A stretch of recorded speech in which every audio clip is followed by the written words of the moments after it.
अस्सलाम वालेकुम, आप देख रहे हैं कैपिटल टीवी और मैं हूं रुखशान मीर। नाजरीन, सना यूसुफ केस के हवाले से कुछ बड़ी लेटेस्ट डेवलपमेंट सामने आई हैं।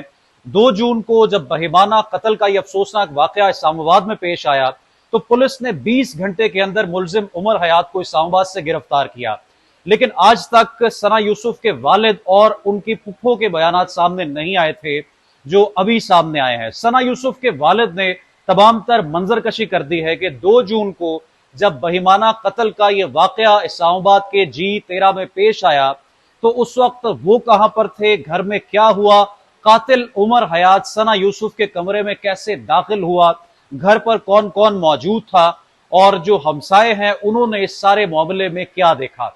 ऐनी शाहिदीन के बयानात इस हवाले से बड़ी अहमियत के हामिल हैं।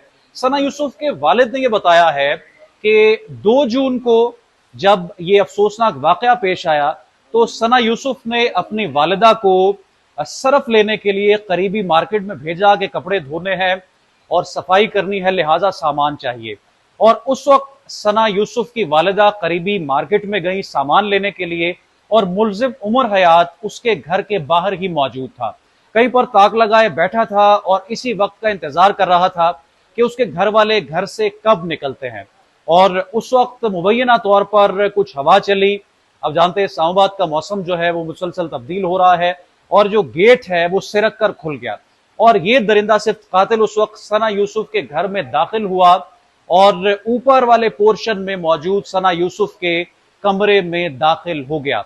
नीचे भी टेनेंट्स मौजूद थे, किराएदार मौजूद थे और सना यूसुफ और उनकी फैमिली ऊपर वाले पोर्शन में मौजूद थी।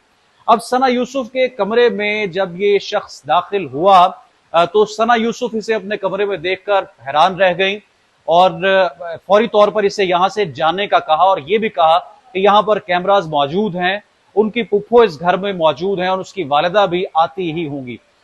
इतने में ही ये शख्स जो है ये दरिंदा से कातिल इश्तियाल में आ गया और इसने पिस्तौल निकालकर वहां पर फायरिंग शुरू कर दी। फायरिंग के इस वाक़े से पहले सना यूसुफ ने इस मुलजिम को यह कहा कि तुम रिलैक्स करो, मैं तुम्हारे लिए पानी लेकर आती हूं, तुम्हें गुस्सा आ रहा है। लेकिन ये दरिंदा जो है इसने फौरी तौर पर पिस्तौल निकालकर फायर किए और 2 गोलियां सना यूसुफ के सीने पर लगी। इतने में साथ वाले कमरे में मौजूद जो फुफ्फो है सना यूसुफ की, वो दौड़ी आई और उस कमरे में दाखिल हो गई और उन्होंने ये कहा कि पहले मुझे ये लगा कि ये शायद कोई डाकू है और घर में डकैती का कोई मामला पेश आया है। और सना यूसुफ की जो बहन है उसकी तरफ से ये कहा गया कि यूं महसूस हुआ कि कोई पटाखा चला है या कोई धमाका हुआ है।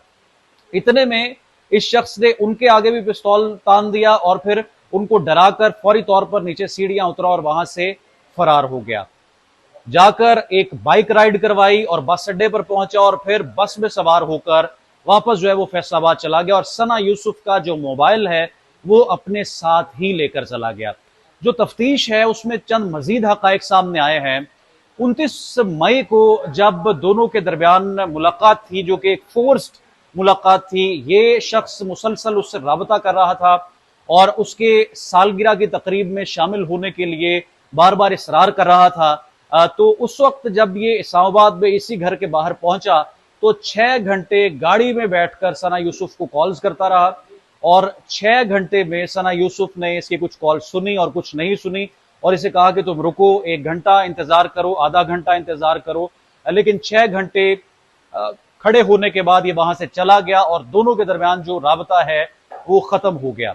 उसके बाद फिर दोबारा से गुफ्तगू का आगाज हुआ और इस शख्स ने 2 जून को दोबारा मिलने का जो है वो इसरार किया, ख्वाहिश का इजहार किया और इस मरतबा ये पिस्तौल अपने साथ लेकर आया था। अब जो इसके बुरे इरादे थे, जो इसके नापाक अज़ाइम थे, वो ये जानता था और सना यूसुफ को भी कन्वे कर चुका था, लेकिन सना यूसुफ ने इसकी बात मानने से पहले भी इनकार किया और अब भी वो मुसलसल इनकारी थी और किसी तौर मानने को तैयार नहीं थी।